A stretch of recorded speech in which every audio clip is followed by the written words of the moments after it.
এবারের ঈদযাত্রায় খুব একটা ভোগান্তি হয়নি, কিন্তু সড়ক দুর্ঘটনা পাল্টে দিয়েছে চিত্র। গেল 7 দিনে দেশের বিভিন্ন মহাসড়ক ও আঞ্চলিক সড়কে 137টি দুর্ঘটনায় নিহত হয়েছেন 83 জন। পঙ্গু হাসপাতালের তথ্য বলছে, গেল 6 দিনে আহত অবস্থায় হাসপাতালে চিকিৎসা নিয়েছেন 314 জন। আমাদের এখানে 1340 জন পেশেন্ট অ্যাটেন্ড করছে টোটাল।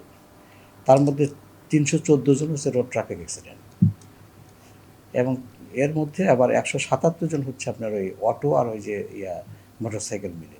ব্যাপক প্রস্তুতি আছে আমাদের ইনশাল্লাহ।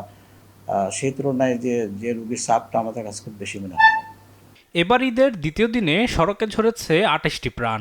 পরিবার পরিজনের সঙ্গে ঈদের আনন্দ ভাগাভাগি করতে গিয়ে সড়কেই জীবন থমকে গেছে অনেকের। দুর্ঘটনার শিকার মানুষগুলোর স্বজনদের আহাজারিতে ভারী হয়ে উঠেছে পরিবেশ।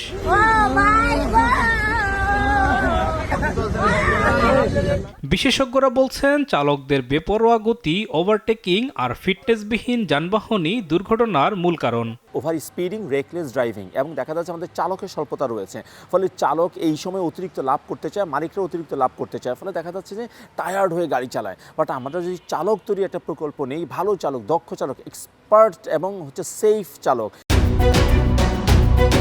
1.5 যুগ ধরে ভালোবাসার নিড়ে এসিআই পিওর সল্ট, তাহলে দেখা যাবে যে ফর দ্য লং রান আমরা ভালো একটা মানে রাস্তা ডিসিপ্লিনটা ধরে রাখতে পারবো।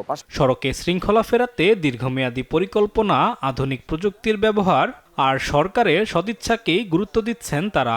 যতদিন পর্যন্ত বাস টার্মিনালগুলোতে 1000টা বাস কাউন্টার থাকবে, ততদিন পর্যন্ত সড়কের শৃঙ্খলা আসবে না। 4-5টা কোম্পানির মাধ্যমে, একটা আমব্রেলার মাধ্যমে এই বাস সিস্টেম পরিচালনা করা উচিত, যাতে কিনা প্রতিযোগিতা, রেকলেস ড্রাইভিং ইত্যাদি কমে। পাশাপাশি যখন বড় একটা কোম্পানির মাধ্যমে বাস ফ্র্যাঞ্চাইজি আমরা করতে পারবো, কোয়ালিটিটা এনশিওর হবে, এবং তখন কিন্তু আপনার টিকেটের যে ওভার প্রাইস ইত্যাদিও কমানো যাবে, কারণ সরকার তখন নিয়ন্ত্রণ করতে পারবে।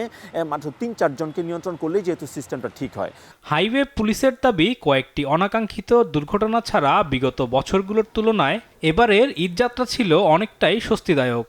আমরা মালিক শ্রমিকের সাথে মিটিং করে তাদেরকে এই বিষয়গুলো সচেতন করেছি, আমরা মাইকিং করেছি আমাদের পেট্রোল পার্টিগুলো রাস্তায় এবং যেসব জায়গাগুলোতে আমরা প্রায় 200-ধিক জায়গা আমরা আইডেন্টিফাই করেছি, যেসব জায়গাতে দুর্ঘটনা প্রবণ এলাকা। সেই প্রবণ এলাকাগুলোর কারণগুলো নিয়ে আমরা গবেষণা করেছি। যেসব ক্ষেত্রে রাস্তার ত্রুটি আছে, সেসব ক্ষেত্রে সড়ক জনপথের সাথে আমরা মিটিং করে সেই ত্রুটিগুলো সারিয়ে তোলার চেষ্টা করেছি।